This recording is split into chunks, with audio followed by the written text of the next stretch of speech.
বিশেষ করে ফিনল্যান্ডের seasonal category এবং স্নো ক্লিনার হিসাবে যারা আবেদন করার জন্য চিন্তা করছেন, আজকের ভিডিওটি তাদের জন্য। না টেনে পুরো ভিডিওটি দেখবেন, তাহলে ফিনল্যান্ড যাওয়া সম্পর্কে আপনি শতভাগ নিশ্চিত হতে পারবেন। দৃশ্যমান ফিনল্যান্ডে আমরা 4টি পাসপোর্ট জমা করেছিলাম। শতভাগ রেশিও অনুযায়ী 4টি ভিসাই আমরা সাকসেসভাবে করতে পেরেছি।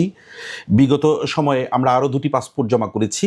এই মাসে আরেকটি পাসপোর্টের ফিনল্যান্ডের সিজনাল ভিসা আমরা ডেলিভারি পাবো এবং যেভাবে পাইপলাইনে আমরা প্রত্যেকটা কর্মীর পাসপোর্ট জমা করছি, চলমান তারা পেতেই থাকবেন।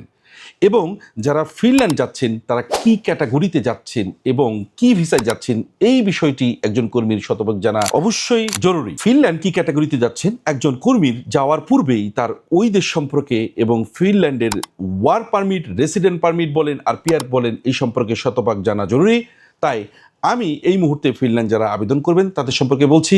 ফিনল্যান্ড সিজনাল এগ্রিকালচার ক্যাটাগরিতে যারা আবেদন করবেন অথবা স্নো ক্লিনার হিসেবে যারা আবেদন করবেন, তারা সকলেই ফিনল্যান্ড শতভাগ ভিসা নিয়ে ফিরতে পারবে। এবং ফিনল্যান্ড একটি নিরাপদ এবং সুন্দর সমৃদ্ধশালী একটি দেশ এবং স্ট্যান্ডার্ড ইউরোপিয়ান স্যালারি।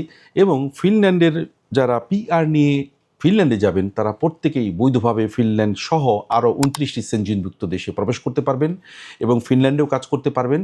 তাই এই মুহূর্তে সেনজিনভুক্ত দেশের মধ্যে যারা পিআর নিয়ে শুধু ভাবছেন, সরাসরি PR is not a TRC card, যারা সরাসরি পিআর নিয়ে ভাবছেন তারা স্মার্ট সুন্দর স্যালারিতে এই মুহূর্তে শতভাগ ভিসার জন্য বলবো।